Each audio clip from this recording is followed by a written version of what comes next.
So the recording has started. So hello everybody. It's really lovely to see you all here tonight. And our lovely person this week is definitely high on my list of lovely people, because we have got the lovely Fred. I can't remember when we met, Fred. Did we meet at Space for Connection, or did we meet at Chicken? I'm not sure if, I was at Chicken before, in the first Space for Connection, but I think we met at Space for Connection the first time in 2013. Oh. So, 5 years ago now. Yeah. And I have got a little story about you that was really, one time when we were at the conference together at Ticken, and we were having a little chat, and I'd said about my retreat, and you said, yeah, I'll come to your retreat. And we didn't know each other very well. I said, yeah, that'd be great. Come to the retreat. And then we kind of had a couple of messages, and I arranged to pick you up at Bristol Airport. And I didn't know you that well. And I kind of got up really early in the morning and started driving to Bristol Airport. And I suddenly thought, what if he was joking and he's not even there? He's not on a plane. He's not coming to the retreat, and he's not coming. But you were there. I was there, yeah. So that to me is kind of a really good example of what our thinking does to us sometimes when we're... Yeah, it definitely is. Oh, so it was funny. So, but since then I've kind of been here a few times and been to a few retreats. I've got to know you, and I think, I think we're quite good friends, aren't we? Yeah, I feel definitely the same. Cool. So I really, really appreciate you being here tonight, because there's sort of two sides to you that I'm aware of. I love listening to you playing your music, when you play your violin and you sing for us and you have us all up tapping our feet and all dancing. That is really, really brilliant. And you can really see a side to you when, once you start playing your music, it's absolutely lovely to see you come out of yourself. And the other thing that you do is you're this close to finishing your training to be a fully fledged psychiatrist. Yes. So you've kind of got that side to you too. So it would be really, really great to hear from you, your story, a little bit about how you came across the principles and what you see, and, just tell us a little bit about you. Yeah, thank you for the introduction. I guess my story started in 2005. I guess I started medicine school, which I found very stressful. And in 2006, I hurt my back a little bit, and I got and it was a very intensive period in medicine school, and it was out at a club, and a friend jumped up on me, and my back got twisted a bit, and after that I got terrible back pain, and I was so it was also that it was a really nice guy that did it to me, and so I was in my head because I like him but I hated him because he did it to me, and so I didn't have so many friends in Stockholm. So I withdraw from this group of friends. So I felt very bad, and I had anxiety, and I started taking antidepressants. I went to see psychologists, and I went to see 2 psychiatrists actually too, and I was very depressed for a lot of years there. And I struggled so much with my thinking. Every day was a battle.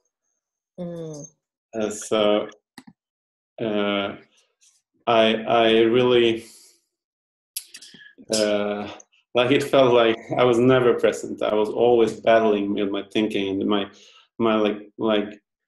cruel world. It was like a nightmare all the time. So I started this journey. I didn't feel like the antidepressants helped me so much. So I started a journey in everything else, Anthony Robbins and EFT and all kinds of stuff I read, like positive psychology and all. Yeah, but I didn't feel it helped me so much. And then I found like Jamie Smart's homepage, and like something felt right. And then I found the Three Principles movies site, and then I bought the book Somebody Should Have Told Us by Jack Pransky. Mm. And I loved that book. And like, and there was something there, I could tell for sure. So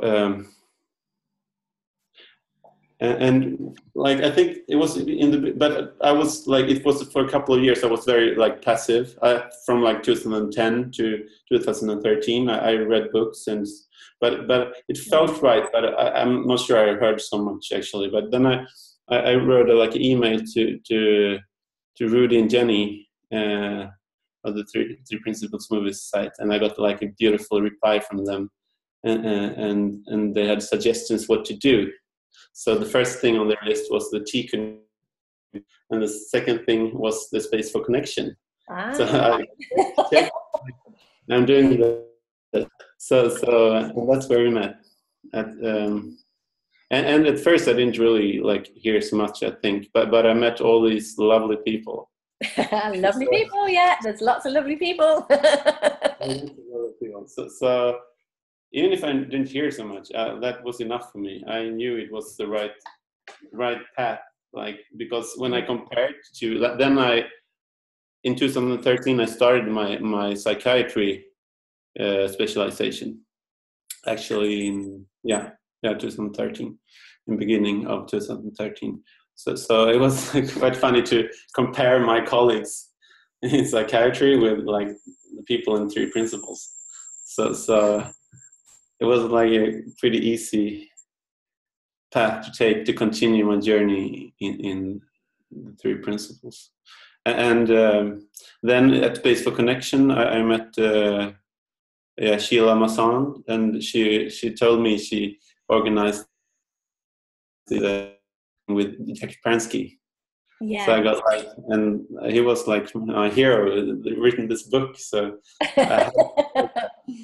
and it started like now I actually came back from Spain like yesterday, and I think that was the time I was in Albier. It's like a second home for you. It's definitely a second home, and I love going there. It's so nice. And when I've gone to so many of Jack's courses, and also it's been so lovely to come to Devon and with your retreats. Yeah, we love having you here. Yeah, it's been great. And there's so many beautiful people.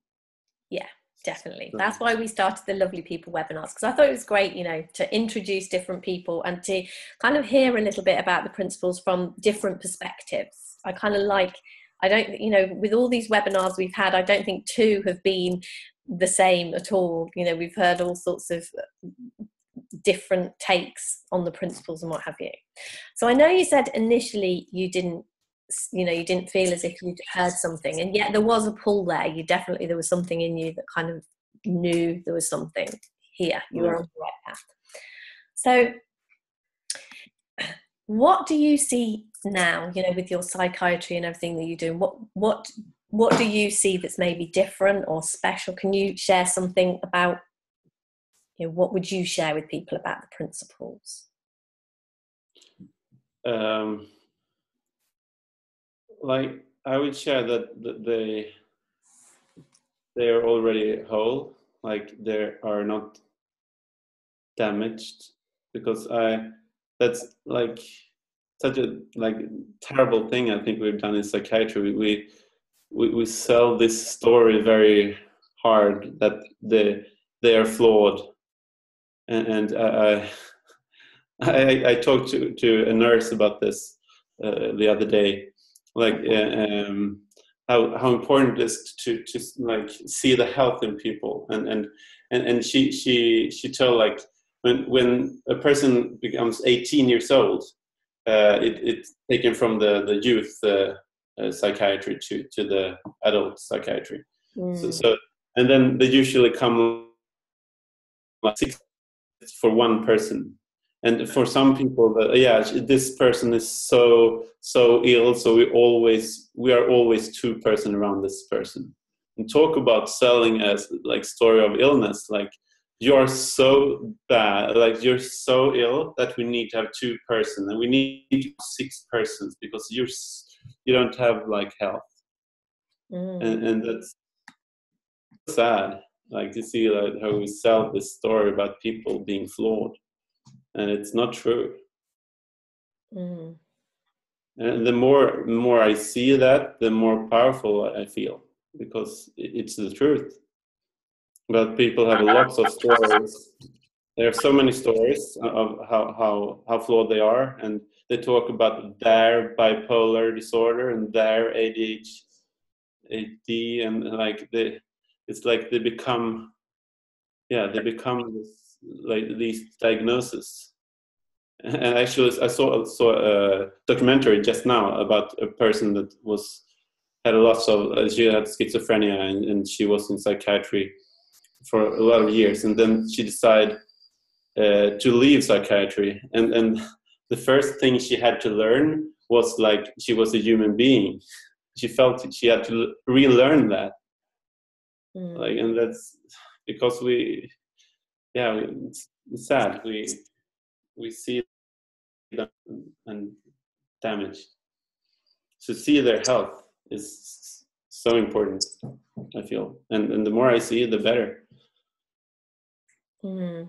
Yeah, I think that is a brilliant message to put across to people, because it's so easy, isn't it? I think our thinking can do crazy things. Our thinking I know sometimes my head goes absolutely off on one, and it's like, whoa, and I'm really, really, really grateful that I understand that that's perfectly normal. It's perfectly okay for my head to do crazy things. Yeah. My head has certainly and still do crazy things. And like when, like, it feels like, 99% of my time here, like, it's been in my head. It feels like it's so nice to wake up to that and become more present, and experience life and not experience this made up crap. Yeah. So I know, like, sometimes we have people that are quite new to this understanding who listen to these webinars. I point them towards My Lovely People webinars when people first come across this. So can you share a little bit about, if someone was new to this and doesn't maybe really know what the principles are or what it is we're pointing to, can you share anything that you see in that direction that might be helpful to someone new to this understanding?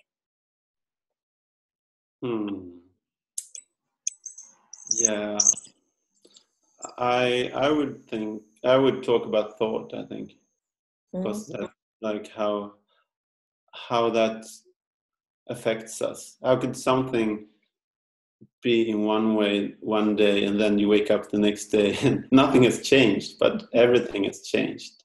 Like, and everyone realized that, but we still don't get it in the deeper level, because so much in society tells us you're not enough, because there's so much money in, like, the capitalism world. They want to sell you stuff, and so many people tell you you're not enough, and we believe that, but we have everything we have, and it's so fun that in an instant something can change without anything has changed.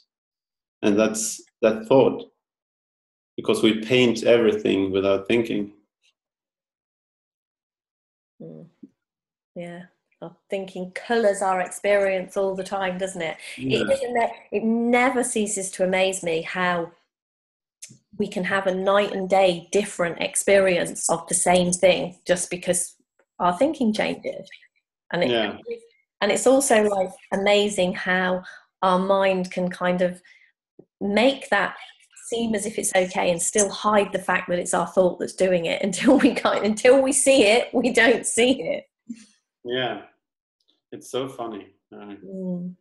And how even like we think I see it, but then I lose myself all the time. Yeah. So, and that's also like, it's being human. We do that, and we will always do that, but we wake up faster. And that's like a thing I usually talk about to my patient. It's like, it's so important to see that, like, we do as good as we can, and become a little bit kinder to ourselves can be so helpful. Yeah. Because people are so mean to themselves in their head usually. And I, like now in Spain, I got like little insight about how I treat my body. I've always like, I'm not treated well, and I like this like magnificent body. Like, you can treat it very bad, and it still helps us. It still like recovers. You drink alcohol and you do stupid stuff, but it's so kind to you. Like, it recovers and recovers, and I've been so mean to this like part of mind, and that was like very nice to see how it's so beautiful, so unconditional love. Like, it's just help. It wants to help, but I've been so cruel. Like, in my head, it's not good in that way. It's not good that, and it's so nice. And I was actually out running a little bit before this, and it's like before, but it was so nice to go out and run, just because I wanted to like to give a gift to my body in a way. And it was not like pressuring, I have to do this because I have like to be fitter, and like just to like help this like beautiful thing of like part of mind. That's lovely. And kind of what's kind of coming to me when you're saying that is how easy it is to do something different when we have an insight around it. Because I'm sure, this isn't the first, like you had this insight in Spain, but I am sure that's not the first time that you've heard people kind of say things like, treat your body well, you only get one body, be gentle. And yet it didn't make sense to you to do that until then you had this insight, and there you are. You're actually, that's what amazes me about insight. As soon as, trying to make ourselves do things is really, really difficult. And yet looking in this direction, like you said, mind, which is one of the principles, the 3 principles are mind, thought, and consciousness. And mind, like you say, we are a part of that. And when we have an insight, something shifts in us, and it's easy to do something different. It doesn't sound to me like you were pushing yourself to go out for a run now and pushing yourself to be nice. It's just, it looks like a good idea to you now to be kinder. Yeah, I've done so much like, oh, I have to run. I hate running. It's the worst. Like, and then like I've done it for like 2 weeks and then stopped. But now it didn't feel like an effort. It just felt good. And I think it's the same thing like you were talking about, just generally in our heads being kinder to ourselves. I think when we begin to have insights around this, when we begin to see something more deeply, it's way, way easier. It just makes sense to be kinder to ourselves.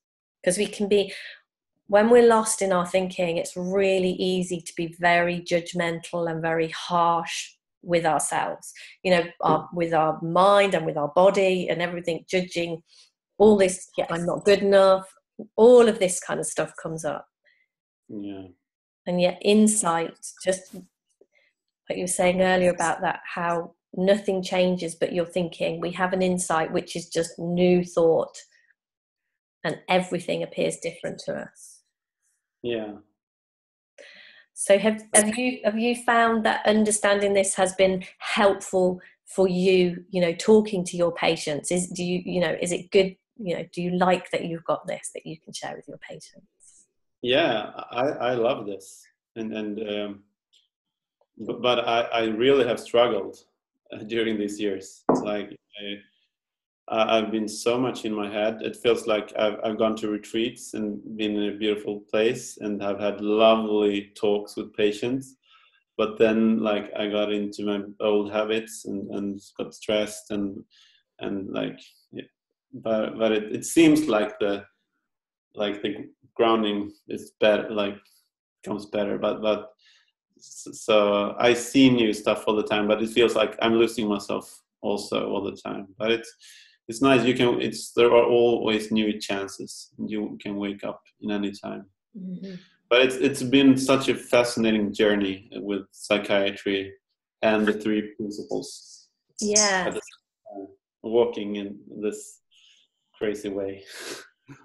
Yeah, I suppose when you go to work and you're there, the people around you aren't seeing what you're seeing.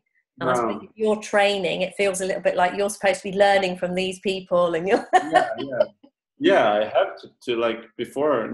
Now I'm in charge of a work, so that feels very good.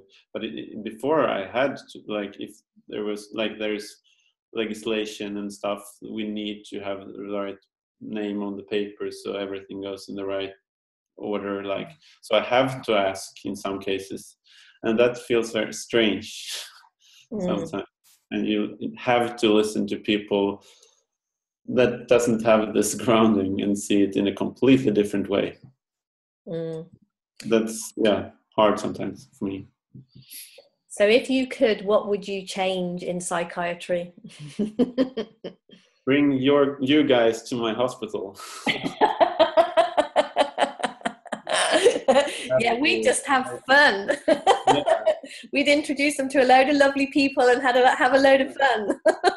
Yeah, and that would be awesome. That would be, yeah.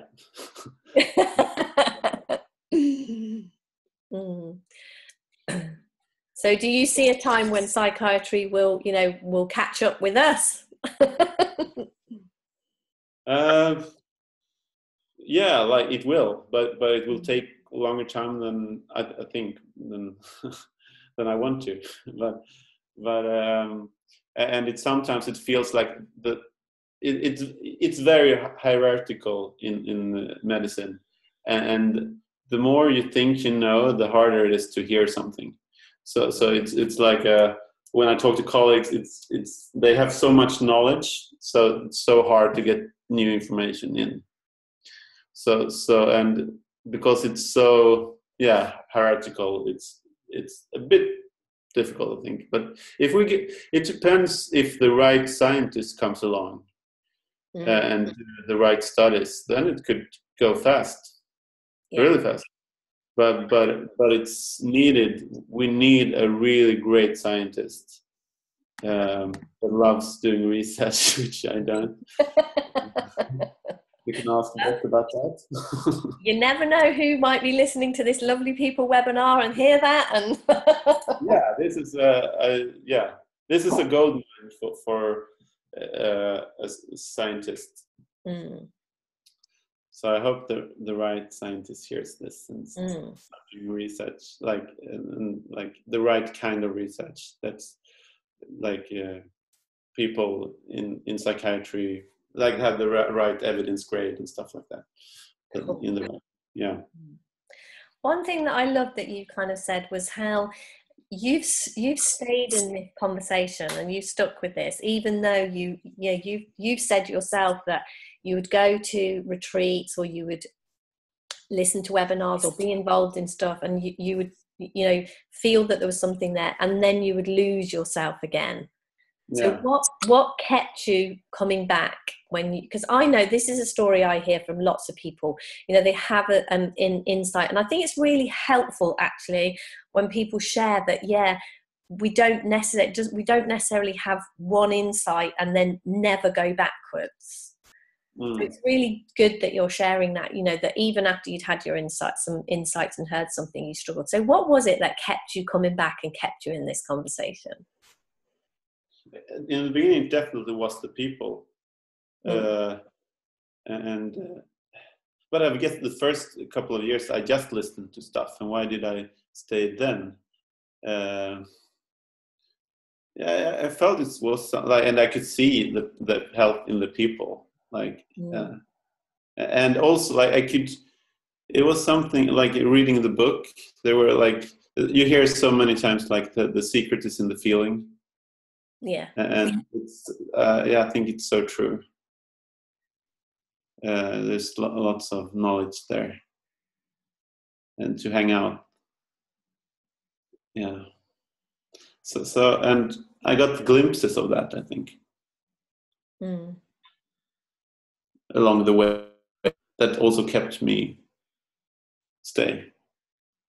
So I guess it was a little bit of different stuff.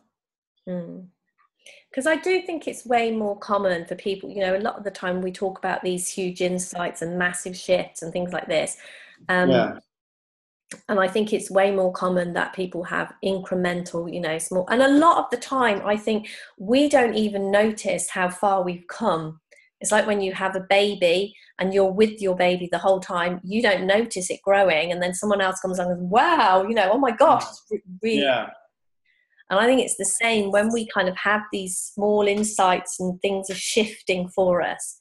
Yeah. It's easy not to see the changes in us when they're only small, can't it? Yeah. Yeah, I guess like definitely like that. It's so hard to see your own progress, but yeah, would be so interesting to go back like when I was so miserable. That would be scary. but interesting. Scary but interesting. To experience that, just jump back for like 5 minutes and see that like horror movie. Yeah, it is a bit like a horror movie when we're stuck in our head, isn't it? Yeah. Definitely. Yeah. Shall we see if anyone has got a question or anything that they would like to put to you? I could just stay talking to you all night, but I better not hog you completely to myself. So if anyone would like to ask a question, you can either unmute yourself, or I have got everybody. I think I can see. Well, actually, if you turn your camera off, I can't see you. But you can either. Oh, here we go. I've got one already from Martin. Fred, have you managed to convert anyone in your hospital? Oh, yeah. I actually have one very nice.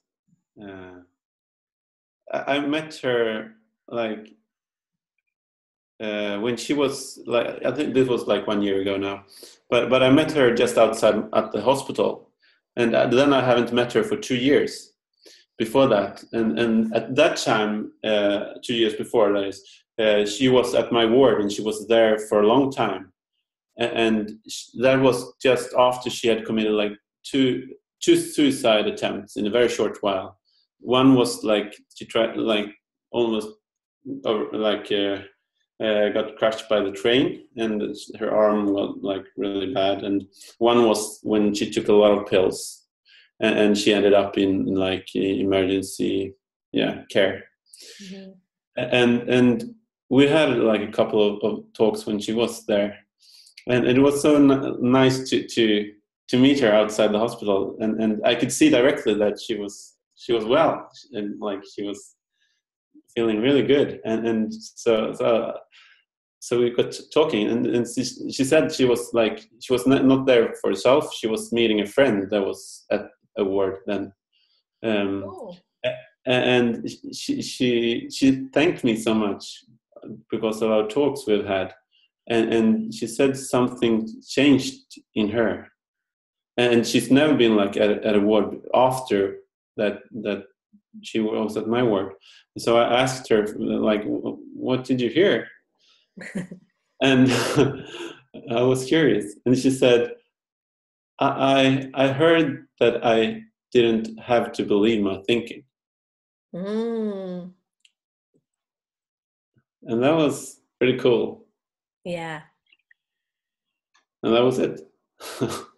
Because in her world, like that was her world, but then like she like a little crack in the like illusion, the created illusion. I think that is absolutely massive when we hear that we don't have to listen to our thinking.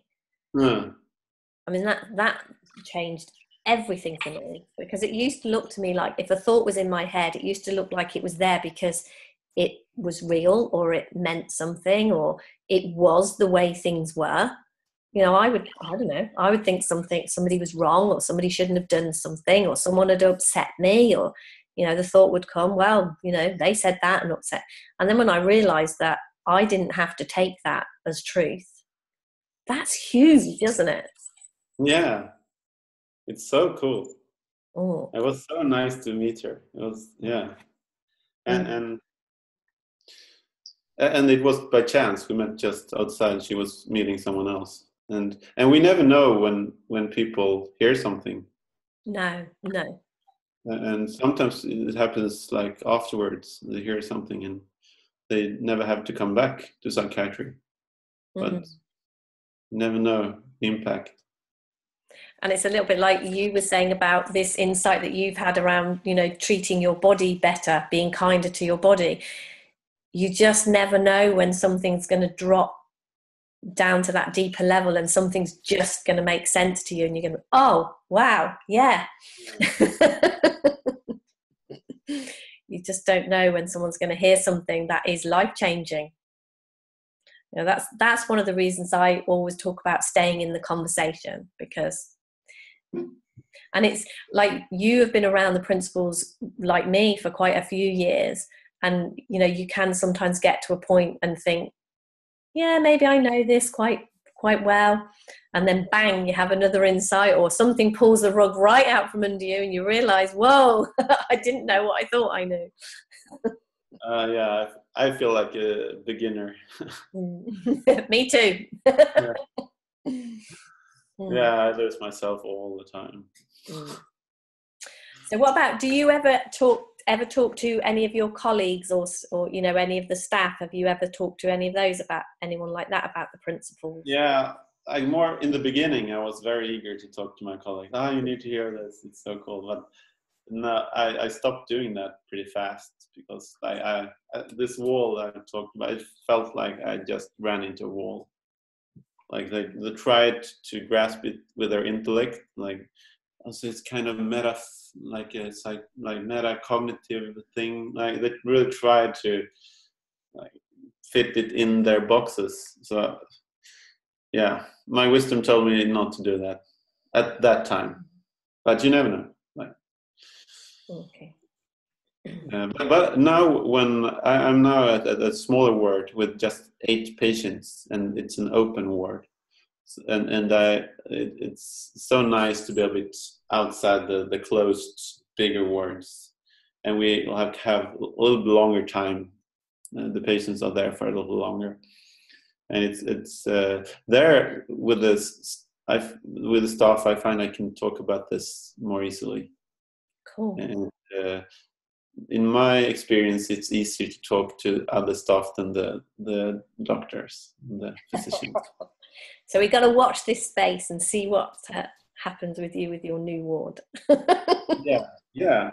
It feels good to be there. Cool. So I think I expect the doctors are going to notice that you're having more success than some of the other people, I reckon. Yeah, I guess that could be a way in for them adhering something. They see something has changed in me, and that the results are better, and that I'm not perhaps as stressed as they are in my work, except when I am very stressed. Yeah. So Erica has said, hiya Fred and everyone, what if your belief of the thinking is accurate, a fact, truth? Then how does the 3 P's help? So basically she's saying, what if something that you're thinking is true? Then what? You know, how can understanding the 3 principles help then? What, something that is true, like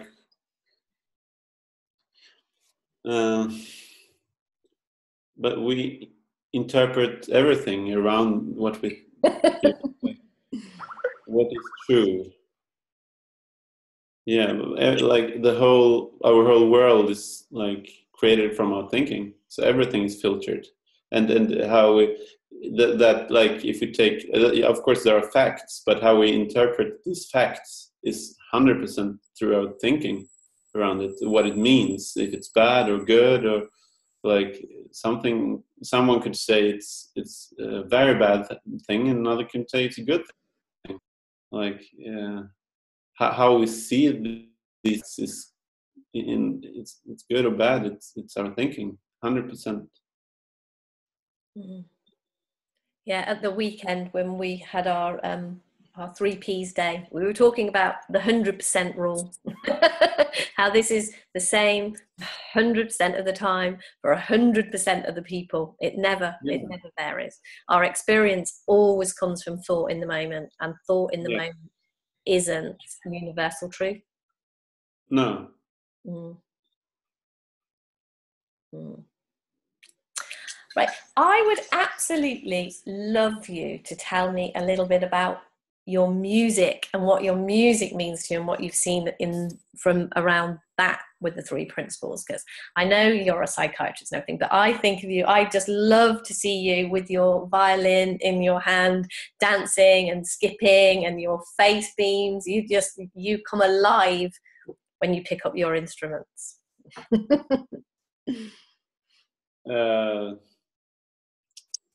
I see. I love playing music, and I love like improvising, and it's a little like it's a little bit the same feeling when like hang out in the like the unknown space, and when it feels home anyway, but unknown. It's so like fresh, and it's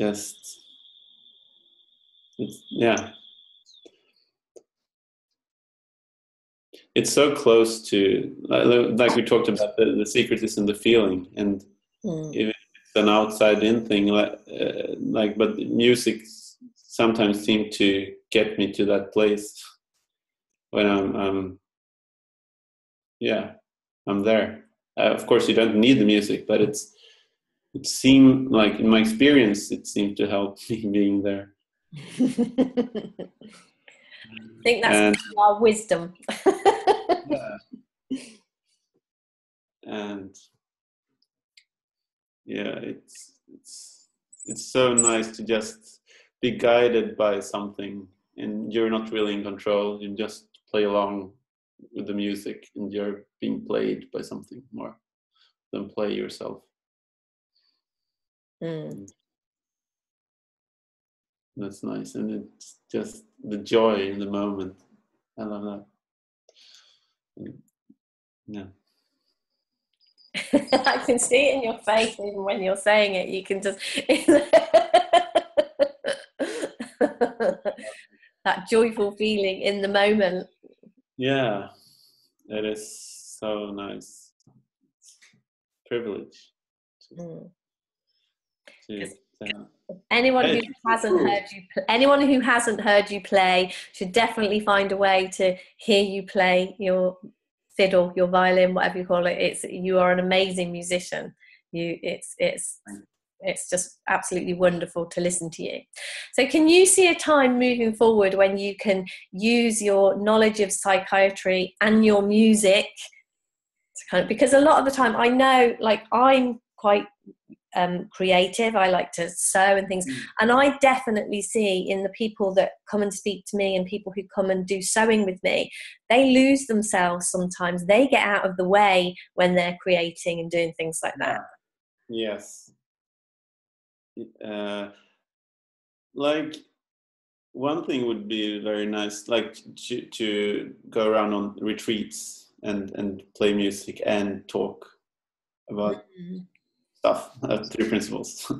And that's would be exciting, I think, for me to go around a little bit on retreats. Yeah. But it at the same, like, it feels so sad that the hospital feels so dead emotionally. they're so dead. Like the energy, the vibe is so dead to me. It feels like that. It would be lovely to get in more music and creativity into the hospitals, but it's so intellectual, and intellect kills like this energy. Yeah, when we get stuck in our intellect, we can even see it with ourselves, can't we? Like if we get, I know with me, when I kind of am doing something creative, often before I start, I go into a place of, oh, I won't be able to do this, I'm not good enough, all this kind of thing. And then I lose myself in it when I actually start to make something. Is it the same for you with your music? Yeah, I think so. Yeah.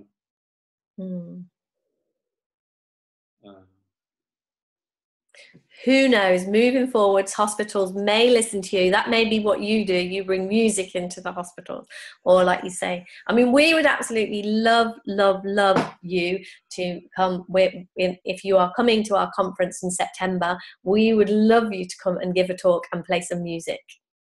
So yeah, I'll come. Brilliant. And you can talk to us about your psychiatry and talk to us about the principles, and you can play some music for us. Yeah. Cool. I do that. Yeah, brilliant. I think it's great when we can get people out of their heads.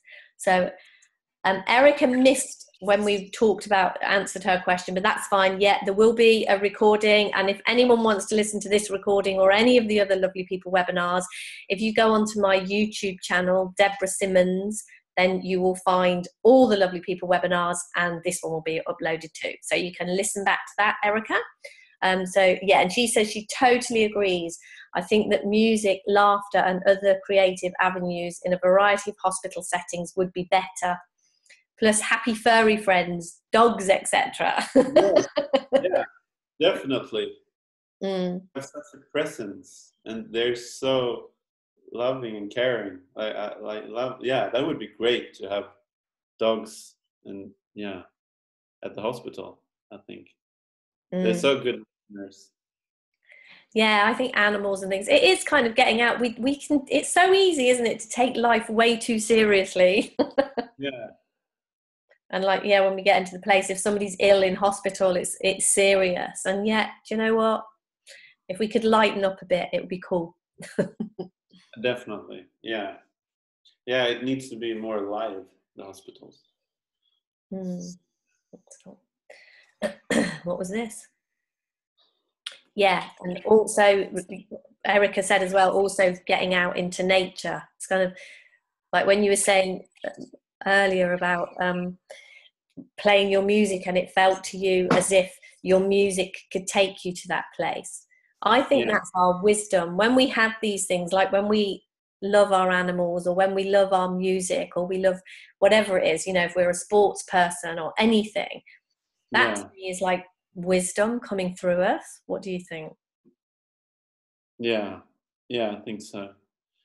And it seems like the more we are grounded and like feel at peace, the more we do, and the more we do the things we like supposed to do. I think like what we really want. And I've really been a people pleaser in my life, and have had so hard hearing my own voice in my head, because there's been so full of noise. So but now I'm trying to it's so much easier to hear your own voice, and a lot of what you want to do is already, the decision is made, and you just do stuff and what you want. It seemed like you become more active and do stuff. I too have been a people pleaser for most of my life, and I know it becomes evident that doesn't kind of work, does it? No, it doesn't work at all. And it is lovely as we begin to kind of see this, look in this direction, and begin to understand this truth that we've been pointing to tonight, that our head does clear enough to listen to our own wisdom, listen to our own voice. That makes a heck of a difference, doesn't it? Yeah, definitely. So hang on, have we got any more questions there? No. So has anybody else got anything? We're kind of, I can't believe how quickly the time goes. It's mad. I feel as if we've only just started. We're already. So has anyone else got any questions, anything that they would like to put to the lovely Fredrik, or any comments or anything anyone would like to share?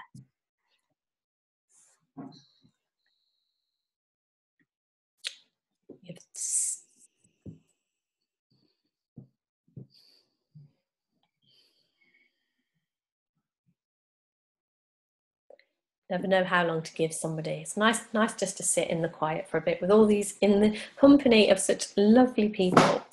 Yeah.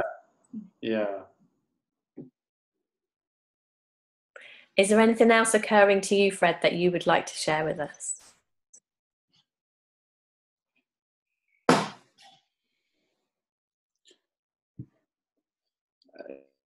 It was so nice to wake up to your stories about, like, I would have had so much stories about this before. Yeah. I was more like I've never done anything like this. I've never talked like in front of people about the three principles. So much thinking, but now I was a little bit curious what I would say, and that's a big difference. Yeah, I was really aware tonight that, I know this is a shift that you've kind of been experiencing, and I know in the past, it would have been a huge no if I'd asked you to come on our webinar. So it's been a delight and a pleasure to talk to you, and it's been really lovely to kind of hear I'm usually the one doing way too much talking. I'm good at that, but it's been really lovely kind of hearing things from your perspective. So I'm really, really glad that you agreed to do this. So we have had a question from Lucy. She said, it's a bit of a heavy question, but can the three principles alone help trauma?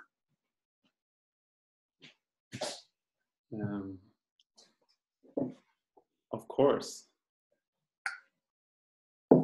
Like what is trauma? Like everything we perceive is in any time is through the three principles, and trauma, like if two people experience the same thing, they experience two different things.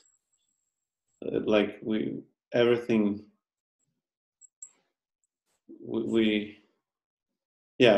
experience life through our own thinking, and like a traumatic event could be so traumatic for someone, and exactly the same traumatic event could like lead to something like a good thing for another person. Like, but it's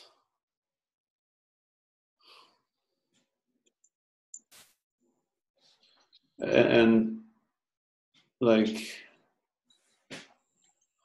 it's so nice when you like, because people experience horrible things, like, and I met so many people people re-experience this event like every day, and they're suffering so much, but the event itself has no power over them at this moment. It's in the past, and to wake up to that they're thinking in the moment about this can make such a big difference for a person. Like, and when you wake up to that this event can't hurt me, it's my thinking about the event, and just hear it, like here doesn't give you anything, but when you really hear it, it can make like completely different thing. Yeah, a little bit like when you were saying, I'm sure it's not the first time you'd heard be kind to your body. So you'd heard it here. Yeah. Yes. And then Yeah. You hear Yeah. it. Yeah. Be kind to you, but of course, okay, I need to run. And but now, like, I heard it in another way, and I want to treat my body well.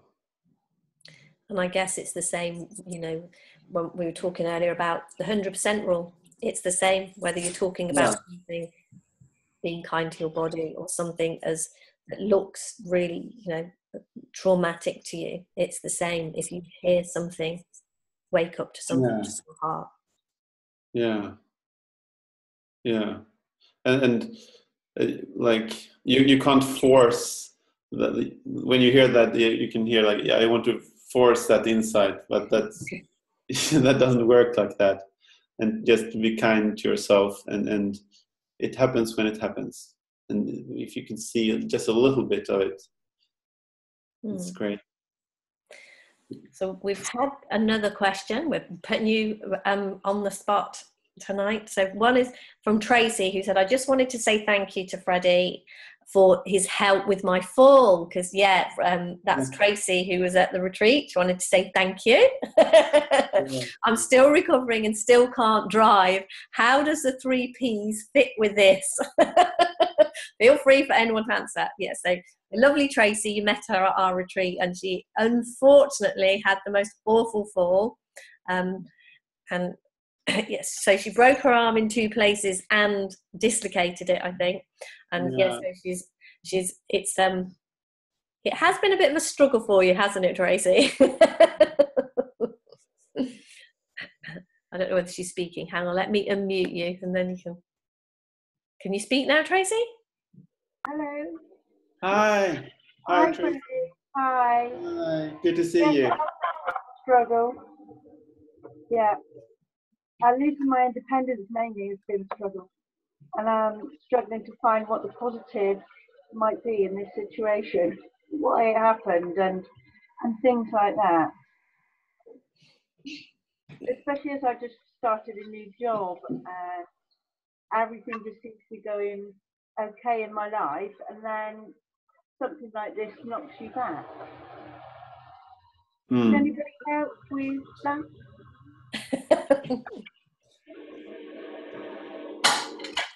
Did you hear that, Fred? I think so. Like when we lose ourselves, what we should do, or like when. Well, I'm new. I obviously am new to the 3 Ps. I don't know anything about it because that was my first retreat, and I had to leave on the first day, didn't I?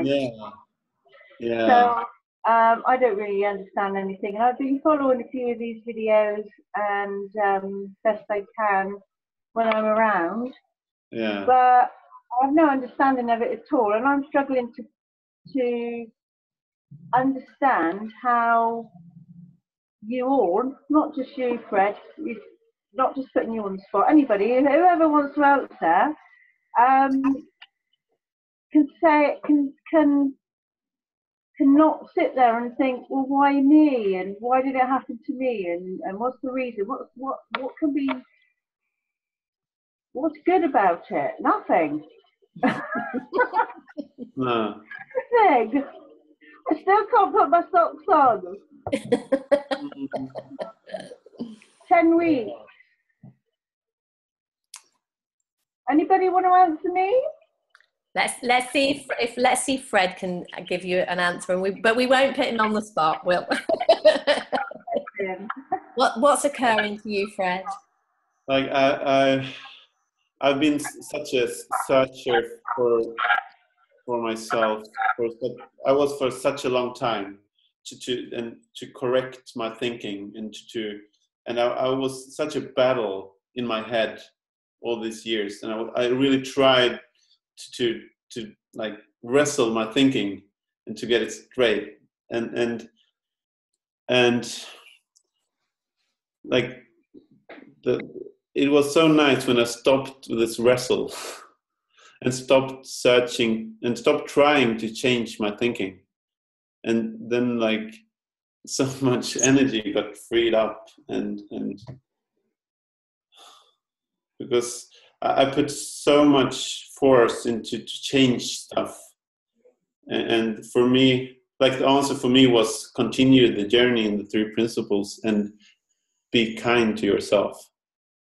And we do as good as we can, and we see what we can. But it's so helpful if you can be a little kinder to yourself for every day. And if you're not, it's fine too, because there comes a new day. But continue this journey, and you're doing it perfect, and be kind to yourself. Yeah. Thank you. Is that all right, Tracy? Did that? No, I still don't understand it at all. Sorry. I will continue the journey, but now I don't see how you can put a positive thinking on something like this, the way I feel at the moment. Yeah. When all I want to do actually is cry because I'm feeling sorry for myself after all the time. I just want to go back to work and drive and things. So Tracy, my experience, I've been unemployed now for 10 months, and I've never been unemployed before, and it's caused me all sorts of grief and financial trouble because I just moved house and all this stuff. And before that, I started looking at the 3 principles, and it means that I can very easily take every day as it comes, and take positivity, pretty much all the time easily. Although it would be so easy to get lost in, wallowing in self-pity kind of thing, but that wouldn't get me anywhere, and I know that. So, I'm out there doing job searching. I'm out there, volunteering at a local shop and things like that. All the things I can do just to keep myself going. And it is the 3 principles underlines my ability to keep doing that, and not, my girlfriend says, "Oh, I'd just be lying in bed all the time," but I don't. I keep going. So it's helped me in that way. It's a similar kind of thing. I'd love to get to that. Because at the minute, I'm just all I can think is that I'm going to lose my job if I don't go back to work soon. And I don't want to be in that situation. But there'd be another job. I know, but I only started this one a month before I had my fall, and it's a job that I've done my whole life, and I don't really want to, lose that now. And I've been okay up to now, but I'm starting to think it's a bit negative, and I don't like. But so in my case, I've been in IT all my life since the 80s, and I cannot get a job. And I'm now becoming a 3 principles sort of coach or whatever. What could be better than that? Absolutely. But I would like to give my new job a little bit of a go. Yeah, definitely. I think a lot of the times we kind of make up how life should be and what it should be like. And if it's not the way that we think it should be, we can get into a lot of thinking, and that can be very hard.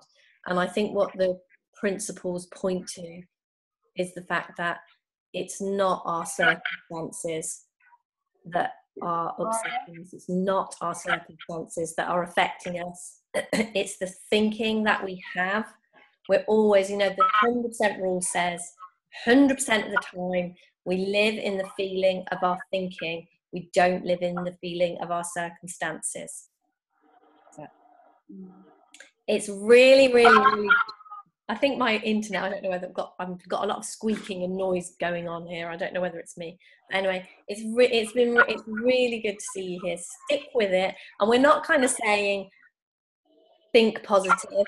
We're not saying that at all. We're just saying, we're being thought. We don't choose what we think, but you don't ever have to believe the thinking that's in your mind. We don't get to choose it.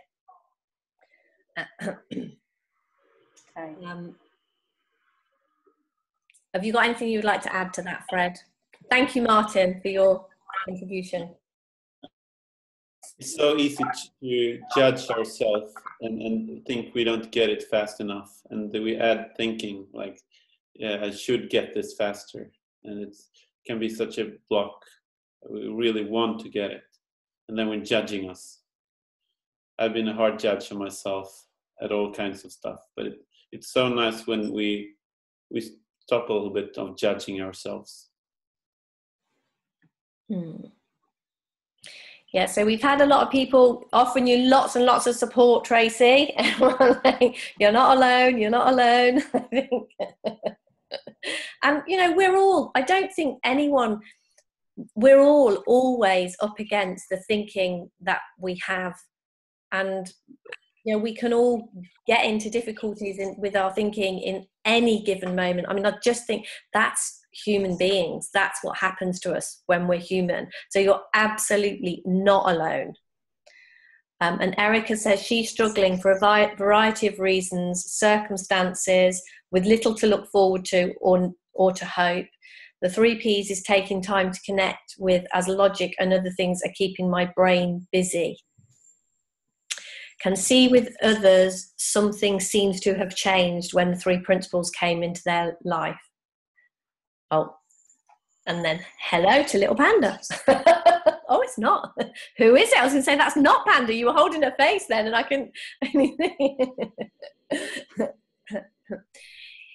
And so do you want to comment on that, Fred, about, you know, the 3 principles, and some people change when it comes into their life, and Erica's struggling for a variety of reasons?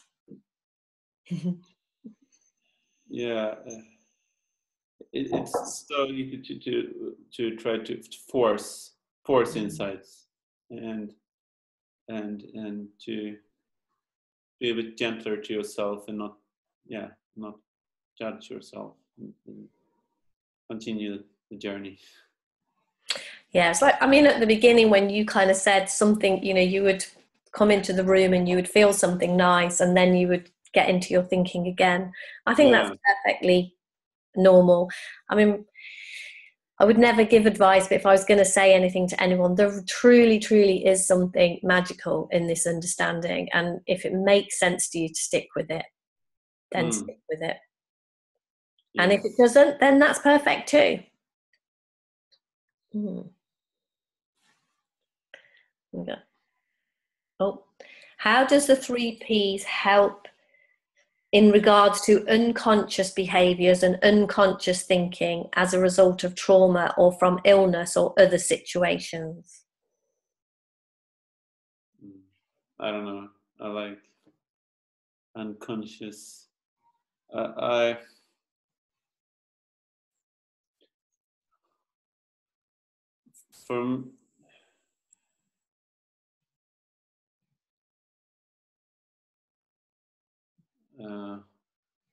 For me, it's such a hard question. I see my own thinking, and I go into my intellect with that question, and that's never the answer. So I don't think I see enough to. I don't know how to address that question, actually. Do you know what I love, Fred, that you can be here on this webinar and you can say that. You know, I think that is brilliant, because I think a lot of people, that would have sent them off into oh my God, I don't know the answer. What am I going to do? And I think that is a testament to your grounding, that you can sit there and say, do you know what? I don't know that. And that's perfect. And that's fine.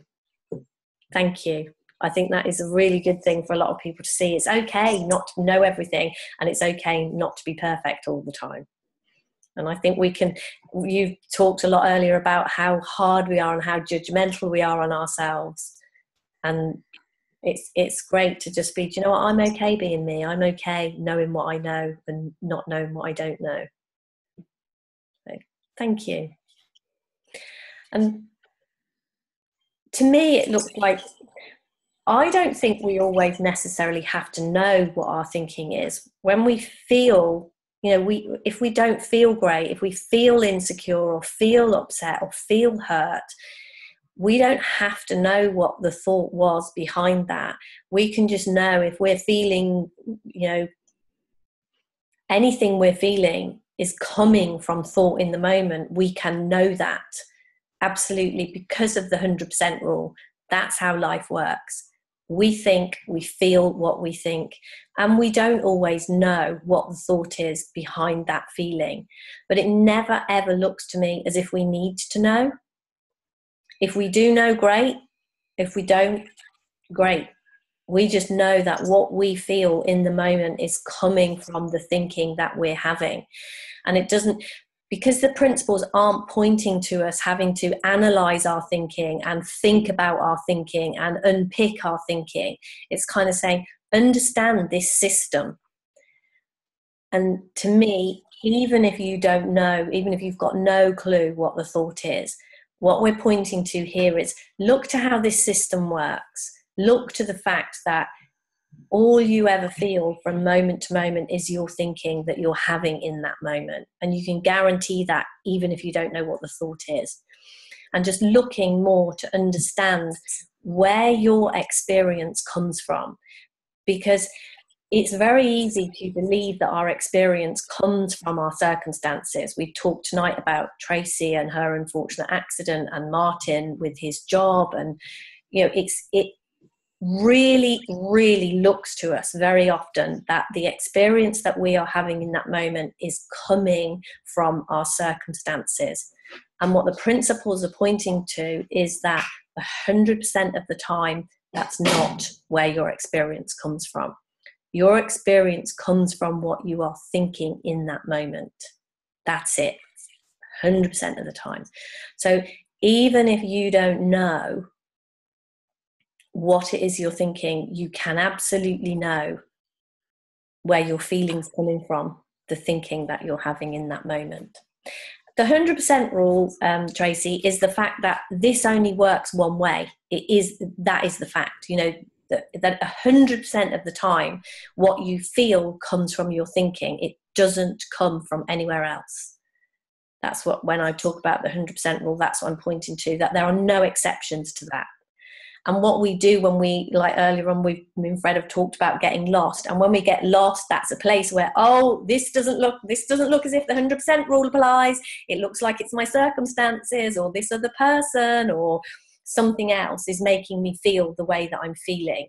And to me, what has been so hugely powerful is bringing it back to understanding that's never the case. And Sarah would like to add that it's good to know that it will change and it will pass, even if the situation doesn't change. And this is the thing, even when our situation doesn't change, our thinking does. So do you want to add anything in there, Fred? I can see you're kind of getting in the conversation now. I just, like, from this weekend, I thought about, like, I got a question in Spain about, like, ECT. That doesn't matter exactly what it was, but before I had I felt so much that I am supposed to have opinions and know everything, like as a physician, and it's like this and that. But it's so nice when you're okay with, like, not having an opinion. I actually like not having an opinion. and because that's open up to listen in a completely other way, and I love that, not having an opinion. Usually that some people can be very disturbed by that. And sometimes, like, you need to have an opinion in that moment, but then you can go, like, after that moment to go into not really have an opinion. But then usually you have to make decisions as a physician.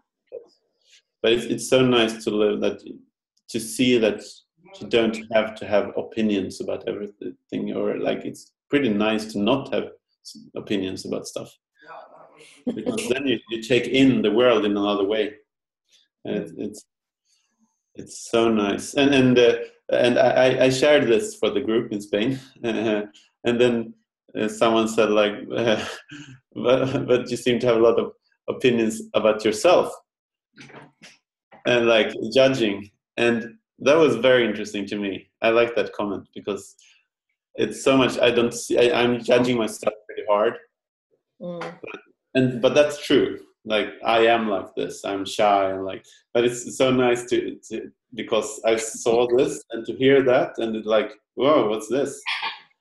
And I like that comment, because you seem to have like lots of opinions about yourself, and I do, but I don't see them as opinions. I see them as truth. And it's so nice to wake up to these made up opinions about yourself or about anything. That kind of exactly what you've just said points me back to kind of what Erica was talking about earlier, when she was saying, you know, what about when things are true? And this was what you were saying, when we have thinking in that way, our thinking looks true to us. That is the point. That's exactly what we're talking about. That, sorry, we've got things going on in my kitchen now. We have the thinking that we have, the thinking that's on in our mind. Like when you have the thought that you're shy or whatever, you're like, that doesn't look like it's an opinion. That looks like it's the truth to you. Yes. And it's kind of like seeing through that nothing that ends up in our mind is ultimate truth. It's always thought. Yes. It's so nice to wake up to your stories. It is so brilliant to wake up to your stories. Right, guys. Well, there's all sorts of things going on in my kitchen now, as you can probably hear. So, and it is 8:15. So, Fred, I have had an absolute ball speaking to you tonight. That was brilliant. I hope that we can do this again. I hope you'll be our lovely person again, and we can ask, sure. you know, and it's just been an absolute joy and delight speaking to you. Yeah, it was awesome, and yeah, I'm so glad I've done this. I would have never done it before. Like, I've had so much stories around not speaking in front of people that I can't do that. So it's so nice to see that stories, you don't need to listen to your stories. Yeah, that it is amazing, and to see the difference in you here tonight, I can see a huge difference in you, since, you know, and being here and talking like this, and how you're just taking this in your stride, and it's good. It's absolutely lovely to see that. A testament to your grounding. So thank you. I really appreciate it. So next week, we've got someone else who hasn't done this sort of thing before. We're going to have the lovely Beck come and be our lovely person, and we're going to have a chat to her and see what she has seen around the principles. So I'm really, really looking forward to that, because that will be a first for Beck too, to come and speak like that. Yeah, you got a hard act to follow, Beck. Fred was pretty good. If anyone would like to join us next week at the same time, 7 o'clock, we would absolutely love to see you. I am moving house at the weekend, so I'm hoping that my internet is all up and working and everything for next week. But one way or another, if not, we'll take the show again. Oh, I was going to say we can cancel if not. No, we're not cancelling. We will find a way to be there. And if anyone is local and is close enough, I have got my meeting at Roundswell tomorrow night near Sainsbury's. It would be an absolute delight to see you if you're close enough and you want to come. That's from 6:30 to 8:30 on a Thursday. I'm still going to be there this week. What is the date, Beck, of our next monthly? It's going to be the last Saturday from now on. The monthly meetups. May, isn't it? Last Saturday in May. Yeah, so it'll be the last Saturday in May. 26. Thanks, Juju. The 26th, we've got our next 3 Principles Day at what's going to be by then mine and Beck and Lucy's home, because we're all. Oh yeah. I will put out that when I know the proper postal address. I will let you know the address. If anyone wants to come to that, that's always, we have a 3 Principles Day on the last Friday of the month. Saturday. Well, I'm thinking about Friday. Sorry. Sunday. Saturday. Yeah. Oh, okay, Tracy's not going to be able to make it next week, but hopefully another time. And there is always a recording that you can watch. Is there anything else? Yeah, you can't miss the whole Beck thing. You'll have to watch the recording. So is there anything else I'm supposed to remember to say, Beck? No idea. No, that's it. Cool. So it just remains really to say a massive thank you to everyone for being here tonight and listening to the conversation. Thank you, Fred. It was an Yeah, thank you, Fred. Yeah. Lovely to hear you. Thanks, Fred. Thank you. Really enjoyed it. Thanks, Fred. We straight your face, Fred. Average at best. Thanks, Fred. Turn the light on next time.